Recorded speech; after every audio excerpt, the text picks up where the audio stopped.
નમસ્કાર, હું છું પરવીન પઠાણ અને ગુજરાતની વાત પ્રોગ્રામમાં તમારું સ્વાગત કરું છું। આજે આપણે આપણા આ પ્રોગ્રામમાં જાણીશું કે આપણા ગુજરાત રાજ્યમાં દિવસ દરમિયાન કઈ કઈ ઘટનાઓ બની છે અને કેવી રીતે બની છે, કયો છે સોશિયલ મીડિયાનો હોટ ટોપિક મુદ્દો। તે સમગ્ર જાણકારી વિસ્તારપૂર્વક આપણા આજના આ પ્રોગ્રામમાં આપણે નિહાળીશું। ચાલો જાણીએ અને નજર કરીએ શરૂઆતના મુખ્યના વિશેષ સમાચારો પર। सूरत टाटा प्रोजेक्ट से बांधकाम कामदारों માટે શરૂ કરી કૌશલ્ય વિકાસ પહેલ। તો બીજી બાજુ ભરૂચ જિલ્લામાં south body building association south Gujarat દ્વારા બોડી બિલ્ડિંગ સ્પર્ધા યોજાઈ। તો બીજી તરફ ઝઘડિયાની નિર્ભયાનો 8મા દિવસે શ્વાસ રૂંધાયો।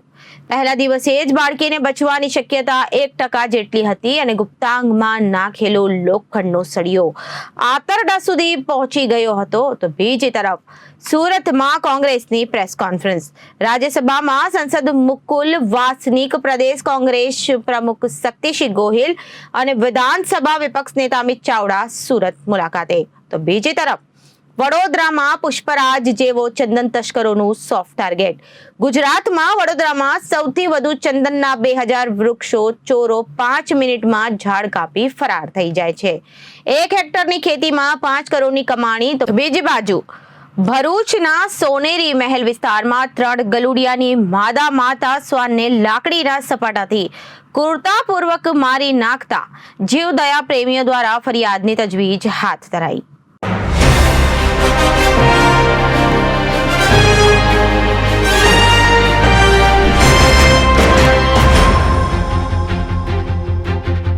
હવે જોઈએ સમાચારો વિગતવાર। સુરતમાં ટાટા પ્રોજેક્ટ્સે પોતાના કાર્યબળને સશક્ત બનાવવા અને બાંધકામ ઉદ્યોગોમાં ટકાઉ પ્રસ્થાઓને પ્રોત્સાહન આપવાના હેતુથી કામદારોના કૌશલ્ય વિકાસ સાથે સંકળાયેલી પહેલોના પ્રારંભની જાહેરાત કરી।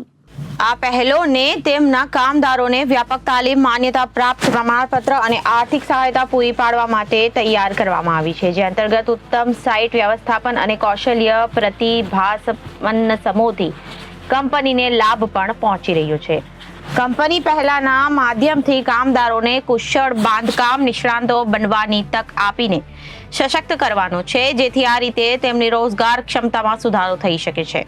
આ પહેલ દ્વારા અમારા કામદારોને ન માત્ર પોતાની જાતને શ્રેષ્ઠ બનાવવા તક મળે છે, પરંતુ તેમના માટે તેમની કારકિર્દી આગળ વધારવાને અને ઉચ્ચ હોદ્દા તેમજ વધુ સારા પગારવાળી નોકરીઓ માટેના દરવાજો પણ ખુલે છે।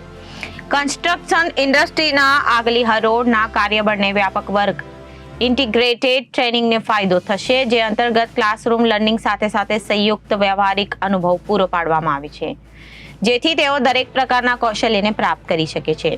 તાલીમ પૂરી થવા પર અમારા કાર્યબળને construction industry development council CIDC અને કલિંગા યુનિવર્સિટી તરફથી માન્યતા પ્રાપ્ત થઈ અને પ્રમાણપત્ર, ડિપ્લોમા અને ડિગ્રી પ્રાપ્ત થાય છે, જેનાથી તેમની વિશ્વસનીયતા અને રોજગાર મેળવવાની ક્ષમતા વધે છે। ટાટા પ્રોજેક્ટની આ પહેલ બાંધકામ પ્રથાઓમાં ટકાઉપણા અને કાર્યક્ષમતાના સિદ્ધાંતોને સ્થાપિત કરી ટકાઉ સાઇટ વ્યવસ્થાપન ભાર મૂકે છે।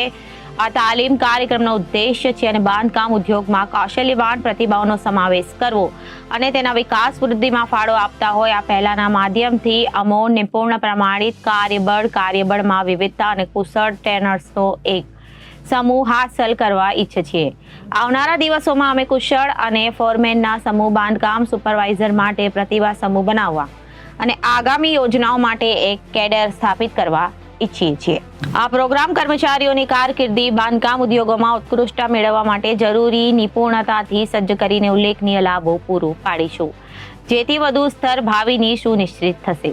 ટાટા પ્રોજેક્ટ્સના CHRO રીતેશ પ્રતાપસિંહે જણાવ્યું, ટાટા પ્રોજેક્ટ ખાતે અમારું માનવું છે કે અમારા કર્મચારીઓ અમારી સૌથી મોટી સંપત્તિ છે અને તેમના આગળ વધવાથી અમારી સફળતાને પ્રોત્સાહન મળે છે। અમે ફ્રન્ટલાઇન વર્કફોર્સ અપસ્કિલિંગ પ્રોગ્રામના માધ્યમથી ન માત્ર અમારા કર્મચારીઓમાં પૂરતું નિર્માણ ઉદ્યોગના ભાવિમાં પણ રોકાણ કરી રહ્યા છે અને આ તેમના વ્યવસાયિક વિકાસ તથા સુખાકારી પ્રત્યેની અમારી પ્રતિબદ્ધતાનો પુરાવો છે। તેનાથી તે સુનિશ્ચિત થશે અને એમની પાસે પોતાની કારકિર્દી આગળ વધારવા અને ઉદ્યોગોના ભવિષ્યમાં યોગદાન આપવા માટે જરૂરી કૌશલ્ય અને સમર્થન મળી શકે છે। અમે અમારા કાર્યબળને નવકૌશલ્ય સાથે સશક્ત બનાવી સતત સુધારો અને નવીનતાની સંસ્કૃતિને પ્રોત્સાહન આપી રહ્યા છીએ, જેનાથી તે ખાતરીબદ્ધ થઈ રહ્યું છે। અમે ન માત્ર ઢાંચાનું નિર્માણ કરી રહ્યા છે પરંતુ વધુ મજબૂત વધુ ટકાઉ સમુદાયનું નિર્માણ પણ કરી રહ્યા છે. કન્સ્ટ્રક્શન ઇન્ડસ્ટ્રી ડેવલપમેન્ટ કાઉન્સિલ CIDCના ડિરેક્ટર જનરલ ડોક્ટર PR સ્વરૂપે જણાવ્યું. ટાટા પ્રોજેક્ટ્સ અને CIDC વચ્ચેનું આ જોડાણ બાંધકામ ઉદ્યોગોને આગળ ધપાવવા પ્રત્યેની અમારી કટિબદ્ધતાને રેખાંકિત કરે છે.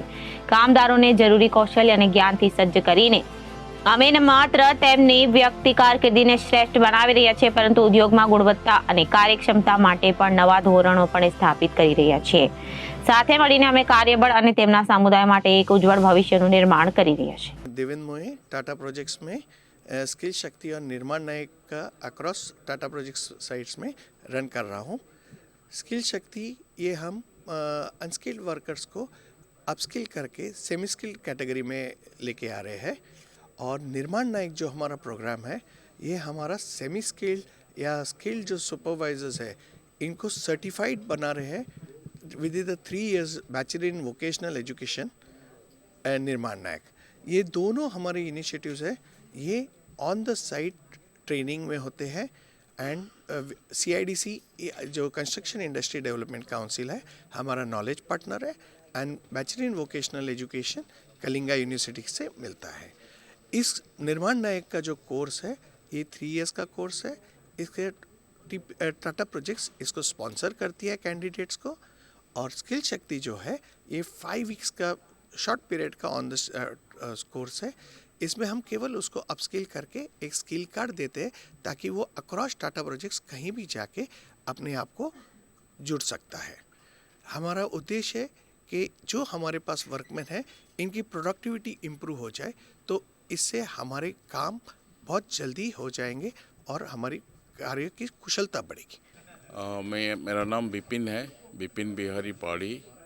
आई am project director for this Tata projects at AMNS site. आज किस तरह का पूरा जो टाटा नया ला रहा है किस तरह की विशेषता रहेगी क्या कहेंगे? हम लोग जो एक काम कर रहे हैं ना ये AMNS का एक बड़ा प्रोजेक्ट है जो हॉट स्ट्रिप मिल 2 HSM 2 का प्रोजेक्ट हम लोग बना रहे हैं. इसको बनाने के लिए हमारा जो कॉन्ट्रैक्ट पीरियड है 30 महीना है. ये 30 महीना में हम लोग कंप्लीट करना है ये प्रोजेक्ट को. इसके लिए हमको करीब 3000 लेबर फोर्स अरेंज करके इसको कर रहा है जैसा कि सिविल स्ट्रक्चरल वर्क है एंड इसी को करते हुए हमको काफ़ी स्किल का ज़रूरत पड़ता है. इस स्किल का ज़रूरत है बल्कि हम लोग ये जो मैनेजमेंट का इनिशिएटिव लिया हुआ एक प्रोग्राम है दैट इज स्किल शक्ति एंड निर्माण नायक ये लोग को अपना हिसाब से डेवलप कर रहा है सो दैट फ्यूचर में ये लोग अपना जो ज़रूरत को पूरा करेंगे.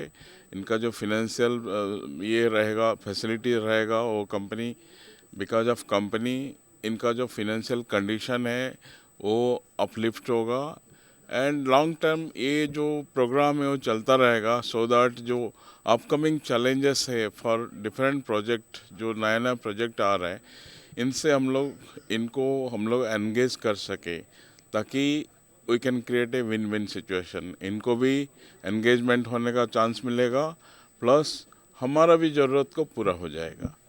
यही मकसद है ये प्रोग्राम का. That's all. Thank you. Bharuch જિલ્લામાં south body building association south Gujarat દ્વારા બોડી બિલ્ડિંગ સ્પર્ધા યોજાઈ. ભરૂચ જિલ્લાના વિવિધ બોડી બિલ્ડિંગ જીમના 150 થી વધુ સ્પર્ધકોમાંથી ભરૂચના પ્રતીક ઉર્ફે BK Patel men physics champion of champion mister Bharuch વિજેતા થયા. ભરૂચ જિલ્લાના 9 તાલુકામાં ચાલુ રહેલા જીમ બોડી બિલ્ડિંગ સ્પર્ધકો માટે અંકલેશ્વરમાં અનોખી સ્પર્ધા યોજાઈ હતી. પ્રથમ નંબર લાવનાર પ્રતીક ઉર્ફે BK 72 કલાક માત્ર અને પ્રોટીન પર હતા. ભરૂચ જિલ્લામાં અનેક સ્પર્ધાઓના આયોજનો થતા હોય છે. હાલમાં અંકલેશ્વર ખાતે બોડી બિલ્ડિંગ સ્પર્ધકો માટે સ્પર્ધા યોજાઈ હતી જેમાં વિવિધ કેટેગરીમાં 150 થી વધુ સ્પર્ધકોએ ભાગ લીધો હતો. જેમાં સિનિયર મેન ફિઝિક્સ કેટેગરીમાં ભરૂચ જિલ્લાનું નામ ઓક્ટેન ફિટ સિટી જીમમાં તાલીમ લઈ રહેલા પ્રતીક ઉર્ફે BK પટેલ મિસ્ટર ભરૂચનો ખિતાબ મેળવી ભરૂચનું નામ રોશન કર્યું છે.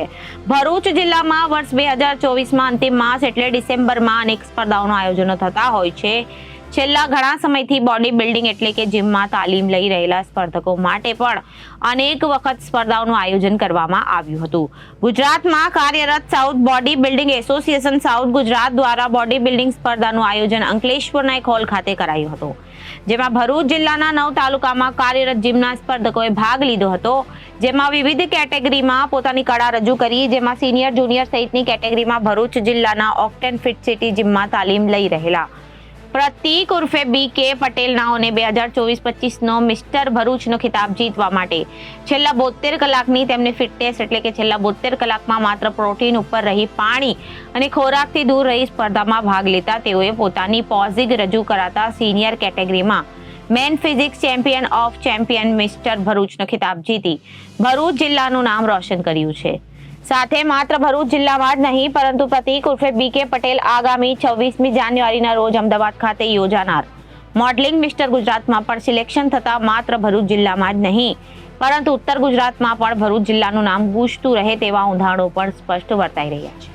ઝઘડિયામાં 16મી તારીખે બપોરના સમયે પડોશમાં રહેતો યુવાન 10 વર્ષીય સગીરાને અપહરણ કરી આવવારું જગ્યાએ લઈ ગયો હતો, જ્યાં દિવાલની પાછળ તેની સાથે અમાનુષિક કૃત્ય કર્યું હતું. તેણે બાળકીના ગુપ્તાંગમાં સળીઓ નાખી દેતા તેને ગંભીર હાલતમાં પહેલા ભરૂચ અને બાદમાં વડોદરા ખસેડી હતી, જ્યાં 8 દિવસની સારવાર બાદ તેણે દમ તોડી દેતા પરિવાર પર આપ તૂટી પડ્યો હતો. મેં સોશિયલ મીડિયામાં જોયું, બાળકીનું મોત થયું, ભારે આઘાત લાગ્યો. જો કે તે જ્યારે સારવાર માટે અહીં લવાઈ હતી ત્યારથી જ તેની હાલત ખૂબ ગંભીર હતી. બાળકીની પ્રાથમિક સારવાર કર્યા બાદ તે પાણી આપો કહીને કળસતી હતી. જો કે તેનું ઓપરેશન કરવાનું હોય અને તેને પાણી આપી શક્યા ન હતા. પ્રાથમિક ઓપરેશનમાં માલુમ પડ્યું કે બાળકીને ખૂબ જ ગંભીર ઈજાઓ થઈ. તેને જીવવાની શક્યતા માંડ 1% જેટલી હતી. વડોદરા તેને લઈ જવામાં આવ્યા બાદ લગભગ 6 દિવસ તેને વેન્ટિલેટર પર રાખી હતી. ત્યાં તેની સ્થિતિ કેવી હતી તે જાણતી નહીં અને બાળકીના આંતરડા સુધી થયેલી ગંભીર ઈજાઓનું ઇન્ફેક્શન શરીરમાં પ્રસરી જતા તેનું કાર્ડિયક ફેલ થઈ ગયું, એવું સોશિયલ મીડિયા પર તબીબના ઇન્ટરવ્યુથી જાણવા મળ્યું. બાળકી રેબાઈને 8 દિવસ કાઢી આખરે જિંદગી સામેનો જંગ હારી ગઈ, ડોક્ટર ઝીલ સેટ ગાયનેકે જણાવ્યું હતું. હોસ્પિટલના બિછાને 8 દિવસ સુધી યાતના વેઠનારી સગીરાના મોત બાદ માતાઓએ આરોપીને કડક સજા આપવાની માંગ કરી હતી. આ સમાચાર સાંભળી ભાઈની દીકરી પણ હેપતાઈ ગઈ. ત્યારે ચકચારી દુષ્કર્મની ઘટનામાં નરાધમને વહેલામાં વહેલી તકે કડક સજા ફટકારી જાહેરમાં ફાંસીના માંચડે ચડાવવામાં આવે તેવી માંગ કરવામાં આવી છે. ગુજરાત સરકારને વિનંતી કરવામાં આવે છે કે આ ઘટના પાછળ જે વ્યક્તિ જવાબદાર છે તેને કઠોરમાં કઠોર સજા થવી જોઈએ, જેથી ભવિષ્યમાં કોઈ પણ વ્યક્તિ આવું સ્ટેપ લેતા પહેલા 10 વખત વિચારે. આવી ઘટના કોઈ પણ બાળકી સાથે નહીં થવી જોઈએ, જેના માટે સરકારે આવા દુષ્કર્મ કરનાર નરાધમને જાહેરમાં ફાંસી આપી દેવી જોઈએ, જેથી આવું કૃત્યનો કોઈ નરાધમ વિચાર કરતા પણ 100 વખત વિચારે. આ એક જઘન્ય અપરાધ છે અને ફાસ્ટ ટ્રેક કોર્ટમાં કેસ ચલાવીને તાત્કાલિક ધોરણે સજા થવી જોઈએ. કાયદાકીય પ્રક્રિયા એવી હોવી જોઈએ કે અપરાધી છટકી ના શકે. નંદિની સેવક માતાએ ધૃણાસ્પદ કરતા ઘટના મામલે ગુજરાત સરકારનું મૌન રહસ્યને ઘેરા બનાવતું રહ્યું છે. પીડિતાની સુરક્ષા અને સારવાર લઈ સતત ચિંતિત હતી તેની માં તાત્કાલિક તેને વહેલી તકે આરોપીને સજા થવી જોઈએ તેવી માંગ કરવામાં આવી. દિવસ વર્ષની અને વિજય પાસવાનને પોલીસે પહેલા કોર્ટમાં રજૂ કરતા તેના 5 દિવસના રિમાન્ડ મળ્યા હતા, જેમાં પોલીસે તેને સાથે રાખી સમગ્ર ઘટનાનું રિકન્સ્ટ્રક્શન કર્યું હતું. તેના વધુ રિમાન્ડ મેળવવા અંકલેશ્વરના એડિશનલ ડિસ્ટ્રિક્ટ સેશન્સ જજની કોર્ટમાં રજૂ કરવામાં આવ્યો હતો, જ્યાં તેણે દુષ્કર્મના સમયે કોઈની મદદ લીધી નહીં હતી. કેમ કે તેણે રેકી માટે કોઈને સાથે રાખ્યો હતો કે કેમ તેણે ઘટના પહેલા અને બાદમાં તેને મોબાઈલથી કોની સાથે વાત કરી, કયા પ્રકારની વાતચીત કરી તે સહિતની વિગતો મેળવવા તેના CDR મેળવી તેના આધારે તપાસ કરવા માટે 10 દિવસના રિમાન્ડ માંગ્યા હતા. સરકારી વકીલ પરેશ બી પાંડ્યાની દલીલોને ગ્રાહ્ય રાખી કોર્ટ આરોપીના 7 દિવસના રિમાન્ડ મંજૂર રાખ્યા હતા. પોલીસે માસૂમ બાળકીને ન્યાય મળે અને આરોપીને કડકમાં કડક સજા થાય તે માટે તમામ પાસાઓની તપાસ કરી પુરાવા એકત્રિત કર્યા હતા. સુરતમાં કોંગ્રેસની પ્રેસ કોન્ફરન્સ યોજાઈ. રાજ્યસભા સાંસદ મુકુલ વાસનિક, પ્રદેશ કોંગ્રેસ પ્રમુખ શક્તિસિંહ ગોહિલ, વિધાનસભા વિપક્ષ નેતા અમિત ચાવડા સુરત મુલાકાતે આવ્યા. કોંગ્રેસના આગેવાનો વિવિધ મુદ્દાને લઈ પ્રેસ કોન્ફરન્સ સંબોધશે અને શક્તિસિંહ ગોહિલનું નિવેદન મીડિયા પણ ગુજરાતની પરિસ્થિતિએ જોઈ છે. રાજ્યસભા સાંસદ મુકુલ વાસનિક, પ્રદેશ કોંગ્રેસ પ્રમુખ શક્તિસિંહ ગોહિલ અને વિધાનસભા વિપક્ષ નેતા અમિત ચાવડા સુરત મુલાકાતે કોંગ્રેસના આગેવાનો વિવિધ મુદ્દાને લઈ પ્રેસ કોન્ફરન્સને સંબોધશે. શક્તિસિંહ ગોહિલનું નિવેદન મીડિયા પણ ગુજરાતની પરિસ્થિતિ જુએ છે અને ગુજરાતની શાંતિ દેશમાં ખૂબ જ પ્રખ્યાત હતી. કોંગ્રેસ સરકાર સમયે પણ આખી રાત ગરબા ચાલતા હતા. 169 બળાત્કારની ઘટના બાદ ગુજરાતમાં બની આવી કાયદો અને વ્યવસ્થાની સ્થિતિ ગુજરાતમાં ન હતી. ઝઘડિયાની દીકરી સાથે દુષ્કર્મની ઘટના બની હતી. આ દીકરીએ હોસ્પિટલમાં છેલ્લા શ્વાસ લીધા. ઝારખંડમાંથી કોંગ્રેસના મંત્રી ગુજરાત આવે અને ગરીબ પરિવારને મદદ કરે, પણ ભાજપ પક્ષ આ ગરીબ પડખે પણ ઊભો નથી. આ મુદ્દે રાજનીતિ ન થવી જોઈએ. સુરત ફાઇનાન્શિયલ કેપિટલ છે અને સુરત ખૂબ ખરાબ કેમ તેનો વિચાર કરવાની જરૂર છે. સુરતનો હીરો એટલે સાચો હીરો. આખી દુનિયામાં તેની પ્રતિષ્ઠા છે. મેં પાર્લામેન્ટમાં કહ્યું કે ચાઇનાથી આવતા ડાયમંડ પર બ્રેક નહીં આપો તો ડાયમંડ ઇન્ડસ્ટ્રી મુશ્કેલીમાં મુકાશે. આ ડાયમંડ અને ગિફ્ટમાં આપ્યો એના કારણે વિશ્વમાં સંદેશો ગયો કે ભારતમાં ઓરિજિનલ હીરા બનતા નથી, રશિયાની રફના ડાયમંડ સુરતમાં બને છે. એટલા માટે G8ના દેશોએ નિર્ણય લીધો કે આ રફના ડાયમંડ ખરીદી નહીં થાય અને પીએમ મોદીએ કહ્યું કે તમે અમેરિકા જાઓ તો આ બાબતે રજૂઆત કરો કે નિર્ણય G8નો ખોટો છે. પણ આવું ન થવું જોઈએ. ગુજરાતમાં ડ્રગ્સનો કાળો કારોબાર વધ્યો અને ગુંડાઓને ખેસ પહેરાવીને ધન સંગ્રહ કરવામાં ગુંડાઓનો હાથ છે. નીટનું પેપર ફૂટ્યું અને ભાજપના હોદ્દેદારો હતો સુરતમાં જે ડ્રગ્સમાં પકડાયો. તેના ફોટા કોની સાથે હતા અને મહેસાણામાં બળાત્કાર પકડાયો અને ભાજપના મહામંત્રી હતી પ્રિન્સિપલે કે જેને બાળકી સાથે દુષ્કર્મ કરી તેની હત્યા કરી અને ભાજપનો પ્રચારક છે. BZ ગ્રુપનું કૌભાંડ છે. તે પણ ભાજપ સાથે જોડાયેલો વ્યક્તિ છે. ગરીબ અને નાના લોકો છે તેમના વરઘોડો પોલીસ કાઢે છે, પણ ખ્યાતિકાંડમાં જે પકડાય તેમનો વરઘોડો કેમ નથી નીકાળ્યું તેમ કોંગ્રેસની પ્રેસ કોન્ફરન્સમાં નેતાઓએ જણાવ્યું હતું. આપણા વડાપ્રધાન શ્રી અમેરિકા ગયા તો અહીંયા સિન્થેટિકને બ્રેક મારવાની તો વાત જુદી રહી. લેબ ગ્રોન ડાયમંડ એટલે કે સિન્થેટિક ડાયમંડ, લેબોરેટરીમાં બનેલો હીરો, એ અમેરિકાના રાષ્ટ્રપતિના પત્નીને એ ભેટ આપીને આવ્યા. પરિણામે એક છાપ ઊભી થઈ કે હિન્દુસ્તાનમાં ડુપ્લિકેટ લેબ ગ્રોન ડાયમંડ નું હબ થવા માંડ્યું છે.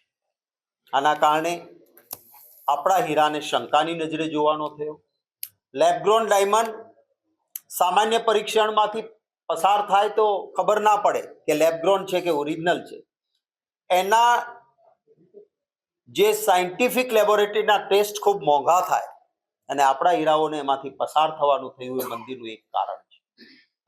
બીજું મંદીનું કારણ છે આપણે ત્યાં વધારેમાં વધારે રશિયન ડાયમંડની રફ વપરાતી. રશિયાની રફ આવે આપણે ઘસી અને મોટા ભાગે રશિયન રફ આપણે ત્યાં યુઝ થતી. G8 કન્ટ્રીઝે, આ દેશોએ એવો નિર્ણય કર્યો કે રશિયન રફમાંથી બનેલો હીરો અમે નહીં સ્વીકારીએ. એની અસર સીધી આપણા સુરત ઉપર થઈ. મેં વડાપ્રધાનશ્રીને ઈમેલ કર્યો હતો કે તમે બહાર દુનિયામાં ફરો છો, આ G8ના કન્ટ્રીઝ પર દબાણ લાવો. તમારો 56નો સીનો કહો છો, 56ની છાતી એ બતાવો, લાલ આંખ કરો કે ભાઈ રશિયા અને યુક્રેનની લડાઈમાં રશિયાને સજા થાય સમજી શકાય, પણ શા માટે મારો સુરતનો વેપારી સહન કરે?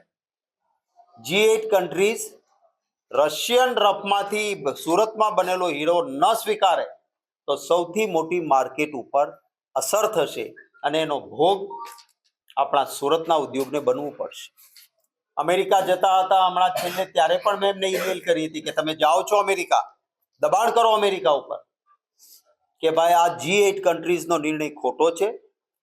ક્યાંયથી પણ રફ લાવીને સુરતમાં હીરો બન્યો છે એને સ્વીકારાય એ પ્રકારનો નિર્ણય કરાવો. મને દુઃખ છે કે निर्णय नहीं थे. देखिए, अब हाल ही में महाराष्ट्र और हरियाणा के चुनाव के बाद हम लोगों का एक प्रतिनिधि मंडल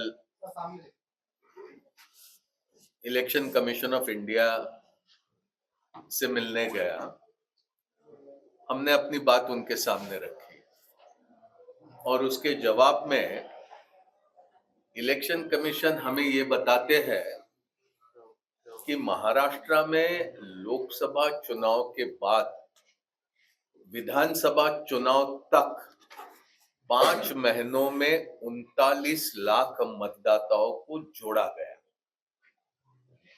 इससे पहले के आंकड़े अगर देखें तो 2009 से 14 के बीच 72 लाख, 14 से 19 के बीच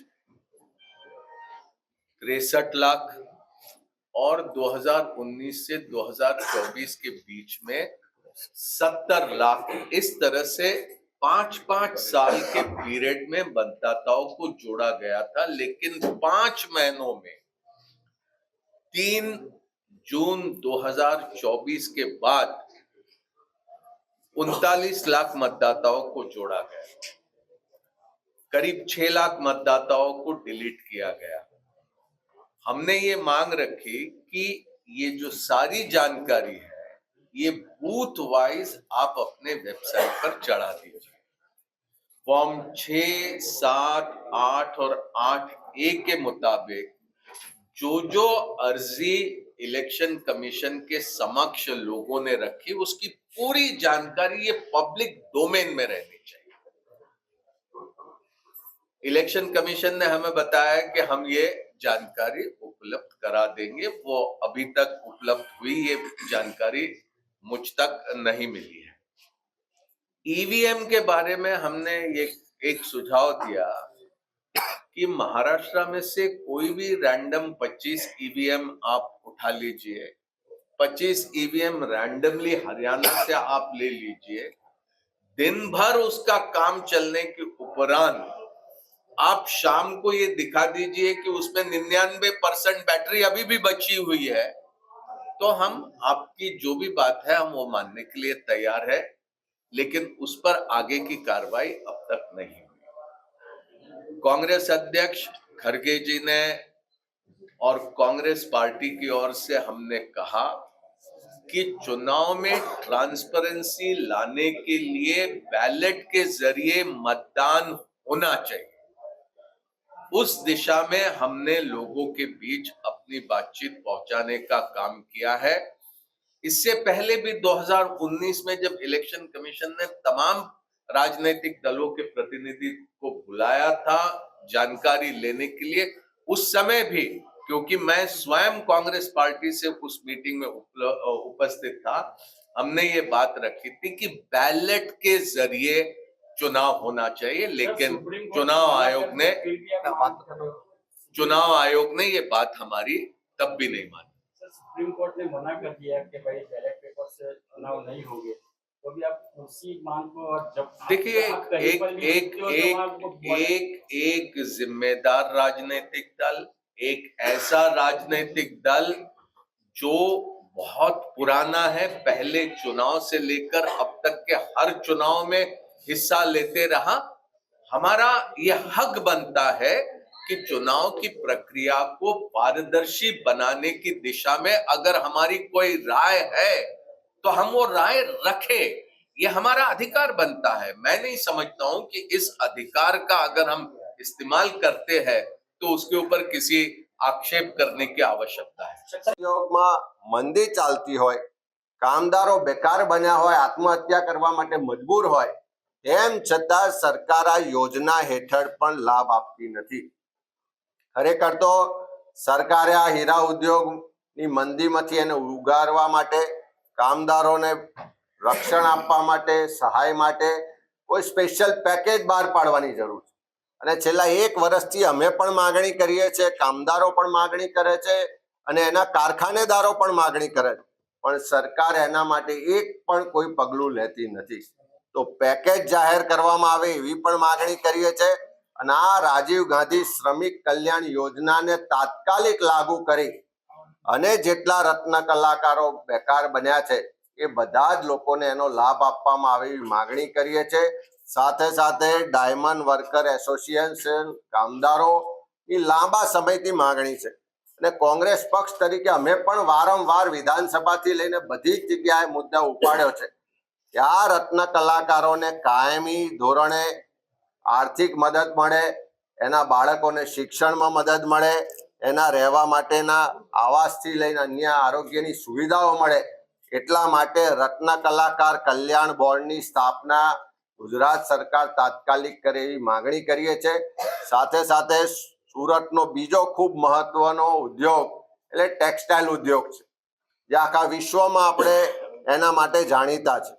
ટેક્સટાઇલમાં પણ સુરતમાં 10 લાખ કરતા વધારે કામદારો કામ કરે છે. આજે એમાં પણ જે મંદીની સ્થિતિ છે, અનેક કારખાનાઓ બંધ થાય છે, કામના કલાકો ઘટ્યા છે, અનેક જગ્યાએ ટેક્સટાઇલ ઇન્ડસ્ટ્રીમાં પણ કામદારો બેકાર બન્યા છે. ત્યાં પણ જીએસટીની હેરાનગતિને કારણે કારખાનેદારો મુશ્કેલમાં છે. જે એમએસએમઈ યુનિટો છે એને રીપેમેન્ટ માટેના 90 દિવસથી ઘટાડીને 45 દિવસ કરવામાં આવ્યા અને એના કારણે પણ આજે એમએસએમઈના જે માલિકો છે એ ખૂબ તકલીફમાં છે. આ પ્રશ્નોની ચિંતા પણ સરકાર દ્વારા કરવામાં આવતી નથી. ત્યારે રાજીવ ગાંધી શ્રમિક કલ્યાણ યોજનામાં ડાયમંડ વર્કર્સ અને ટેક્સટાઇલ વર્કર્સ બંનેનો સમાવેશ કરી અને એક ઝુંબેશના સ્વરૂપો જે લોકો બેકાર બન્યા છે, જેની નોકરી ગુમાવી છે, એવા તમામ લોકોને લાભ આપવામાં આવે. સરકાર એના માટે સ્પેશિયલ પેકેજ જાહેર કરે અને રત્ન કલાકાર કલ્યાણ બોર્ડની સ્થાપના કરે એવી માંગણી કરી છે. વડોદરા શહેર ગુજરાતનું એકમાત્ર એવું શહેર છે જ્યાં 2000 જેટલા ચંદનના વૃક્ષો છે, જેથી પુષ્પરાજ જેવા ચંદન ચોરોએ તેમની ટોળકી માટે શહેરનો કમાટી ભાગ અને MS યુનિવર્સિટી હંમેશા સોફ્ટ ટાર્ગેટ રહ્યા છે. ત્યાં સુધી ખૂંખાર મગરો વસવાટ કરે એવી વિશ્વામિત્રી નદી પર ચંદન ચોરો માટે રાતના અંધારામાં પાર કરી જાય છે અને છેલ્લા 20 વર્ષમાં વડોદરામાંથી અંદાજે ચંદનના 70 જેટલા વૃક્ષો ચોરાયા છે. છેલ્લા 5 દિવસની અંદર શહેરની MS યુનિવર્સિટીમાં 2 અને સરદાર બાગમાંથી એક ચંદનના વૃક્ષની ચોરી થઈ છે. ચંદન ચોરોએ માત્ર 3 થી 5 મિનિટની અગંદર જ આ વૃક્ષોને કાપી ચોરીને અંજામ આપ્યો હતો. હાલ પણ પોલીસે આ તસ્કરોને પકડી શકી નથી. વડોદરાના મહારાજા સર સયાજીરાવ ગાયકવાડ કર્ણાટકના રાજા જયચામરાજ વાડિયારને મૈસૂર મળવા ગયા હતા. ત્યાંથી 3 થી 4 ચંદનના વૃક્ષો લાવ્યા હતા. આ ચંદનના વૃક્ષોને લક્ષ્મી વિલાસ પેલેસ અને કમાટી બાગમાં લગાવવામાં આવ્યા હતા. સમગ્ર વડોદરા શહેરમાં ચંદનના 2000 જેટલા વૃક્ષો હશે, કારણ કે MS યુનિવર્સિટીના વિવિધ કેમ્પસમાં ચંદનના 800 વૃક્ષો છે. ચંદનનું વૃક્ષ 20 થી 25 વર્ષ જૂનું હોય તો તેનું વજન 600 કિલો જેટલું હોય છે. ચંદનનું વૃક્ષ તેના લાકડાની ક્વોલિટી પ્રમાણે 6 લાખથી 42 લાખ રૂપિયા સુધીની કિંમતનું થઈ શકે છે. વડોદરામાં ચંદનના જે વૃક્ષો છે તેમાં હાલ સુધી કોઈ પણ પ્રકારનો રોગચાળો જોવા મળ્યો નથી. આ અંગે નિવૃત્ત પ્રોફેસર અરુણ આર્યાએ જણાવ્યું કે ચંદનનું વર્ણન 4 વર્ષ પહેલા થયું છે. આપણા પુરાણોમાં અને કૌટિલ્યના અર્થશાસ્ત્રોમાં પણ તેનો ઉલ્લેખ છે. ચંદનના તેલને લિક્વિડ ગોલ્ડ તરીકે ઓળખવામાં આવે છે અને આખું વૃક્ષ ગોલ્ડ વેજીટેબલના નામથી ઓળખાય છે. ભારતમાં સૌથી મોંઘા વૃક્ષોમાં ચંદન બીજા નંબરે આવે છે. ચંદન ભારત ઉપરાંત ઇન્ડોનેશિયા, જાપાન, જર્મની અને ઇંગ્લેન્ડ સહિતના દેશોમાં જોવા મળે છે. ચંદનનો પાવડર એન્ટીસેપ્ટિકનું કામ કરે છે. આપણે ચંદનને માથામાં લગાવીએ તો કુલિંગ ઇફેક્ટ આપે છે. પિમ્પલ સહિતની બીમારીઓને ચંદન દૂર કરે છે. વધુમાં તેઓએ જણાવ્યું કે ચંદનના વૃક્ષોનું બીજ વડના બીજ જેવું નાનું હોય છે. ચંદનના વૃક્ષોનું બીજ પક્ષીઓ ખાય છે અને એના બીજ જ્યાં પડે છે ત્યાં ચંદનના વૃક્ષો ઉગે છે. ચંદન એ આપણા દેશનું મહત્વનું વૃક્ષ છે. ચંદનનું વૈજ્ઞાનિક નામ સેન્ટેલમ છે અને આ નામ 1742માં વૈજ્ઞાનિકોએ રાખ્યું હતું. ચંદનની 2 પ્રજાતિ હોય છે, એક સેન્ટેલમ અને એલ્મમ, જેને ભારતીય ચંદન કહેવાય છે. બીજી પ્રજાતિનું નામ છે સેન્ટેલમ સેપિકેટમ, જે ઓસ્ટ્રેલિયામાં જોવા મળે છે. થાઈલેન્ડ, ચીન, ફિલિપિન્સમાં પણ ચંદનના વૃક્ષો થાય છે. તેઓએ વધુમાં જણાવ્યું કે હાલ સરકારે ચંદનના વૃક્ષને શેડ્યુલ એની કેટેગરીમાં મૂક્યું છે, જેથી જો કોઈ વ્યક્તિ ચંદનનું ઝાડ રોપવા માંગે તે રોપી શકે છે. ચંદનની 1 હેક્ટરમાં 300 વૃક્ષ ખેતી કરવામાં આવે તો 5 કરોડની કમાણી કરાવી શકે છે. પરંતુ જ્યારે પણ ચંદનને કાપવું હોય તો ડિસ્ટ્રિક્ટ મેજિસ્ટ્રેટ અને વન વિભાગની મંજૂરી લેવી પડે છે. ચંદનનું વૃક્ષ તૈયાર થવામાં 15 વર્ષ લાગી જાય છે અને વોલિટોઇલ ઓઇલ તેમાંથી નીકળે છે. 15 વર્ષથી વધુ જૂના વૃક્ષોમાં ઓઇલ હોય છે. ચોર પહેલા ચેક કરે છે ચંદનના વૃક્ષમાં ઓઇલ છે કે નહીં, જેના માટે તેઓ ચંદનના વૃક્ષને થડને કટ મારીને જુએ છે. તો જેમાં ઓઇલની સ્મેલ ન આવે તો તેઓ ચંદનના વૃક્ષને કાપતા નથી. તેઓએ ઉમેર્યું કે સફેદ ચંદનના વૃક્ષને 1 કિલો લાકડાની કિંમત 7 થી 10,000 રૂપિયા હોય છે, તો લાલ ચંદનની 100 કિલો 1 ટનની કિંમત 20 થી 40 લાખ હોય છે. વડોદરા શહેરમાં 2000 જેટલા સફેદ ચંદનના વૃક્ષો છે અને ઇલેક્ટ્રિક સેન્સર બનાવવા ઉપર બેંગ્લોરમાં વૈજ્ઞાનિકોએ કામ કરી રહ્યા છે. તે સફળ થશે તો ચંદન ચોરી અટકાવી શકાશે. વૃક્ષની આસપાસ કોઈ વ્યક્તિ પસાર થશે તો તુરંત અલાર્મ વાગશે. ઉજ્જૈન સહિતના ધાર્મિક સ્થળો ઉપર ચંદનના વૃક્ષો મોંઘા ભાવે વેચાતા હોવાથી ત્યાં ચોરો ચંદનને વેચતા હોઈ શકે છે. વડોદરામાં ચંદન ચોરોએ વિશેષ દિવસ પસંદ કરે છે, જેમ કે કોઈ સળંગ જાહેર રજાઓ આવતી હોય છે અને શહેરમાં પૂરની સ્થિતિ હોય અથવા ભારે વરસાદ હોય ત્યારે લોકોની અવરજવર ઓછી હોય છે. રાત્રે 2 વાગ્યાથી 5 વાગ્યા સુધીમાં ચંદન ચોરીને અંજામ આપે છે. ચંદનના વૃક્ષોના રંગ ઘાટા કાળા રંગનો હોય છે, જ્યારે અન્ય વૃક્ષોના થડ ભૂરા રંગના હોય છે, જેથી હજારો વૃક્ષોની સંખ્યા વચ્ચે પણ રાતના અંધારામાં પણ ટોચના સહારે ચંદન ચોર આ વૃક્ષોને ઓળખી લે છે. ભરૂચના સોનેરી મહેલ વિસ્તારમાં 3 ગલુડિયાની માતા શ્વાનને લાકડીના સપાટાથી ક્રૂરતાપૂર્વક મારી નાખતા જીવદયા પ્રેમીઓ દ્વારા ફરિયાદ તજવીજ હાથ ધરાઈ હતી. ભરૂચના સોનેરી મહેલ વિસ્તારમાં એક તાજી વિલાયેલી 3 ગલુડિયોની માતાને એવી માદા શ્વાનને કોઈકે નિર્દયી સમોએ લાકડીના સપાટા મારીને મારી નાખી હોવાની ઘટના સામે આવી છે. ઘટના બનતા લોકો રોષે ભરાયા છે અને સ્થાનિક જીવદયા કાર્યકરો દ્વારા આ બાબતે પોલીસ ફરિયાદ કરવામાં આવી છે. માતાના મોતથી માસૂમ ગલુડિયો જાણે માતા ગહેરી નીંદમાં હોય એમ ઉઠાવવાની રાહ જોઈ રહ્યા છે. જે દ્રશ્યને જોતા જતા આવતા રાહદારીઓ તેમજ સ્થાનિકોની આંખો પણ ભીની થઈ ગઈ હતી. વિગતો મુજબ કોઈ 3 જેટલા જાણ્યા નિર્દય ઈસમો દ્વારા આ માદા અને શ્વાનને લાકડીના સપાટા મારીને મારી નખાઈ હોવાનું પ્રાથમિક ધોરણે જાણવા મળ્યું છે. જોકે પોલીસ તપાસ બાદ આ રહસ્ય બહાર આવે તેમ હાલ તો જણાઈ રહ્યું છે.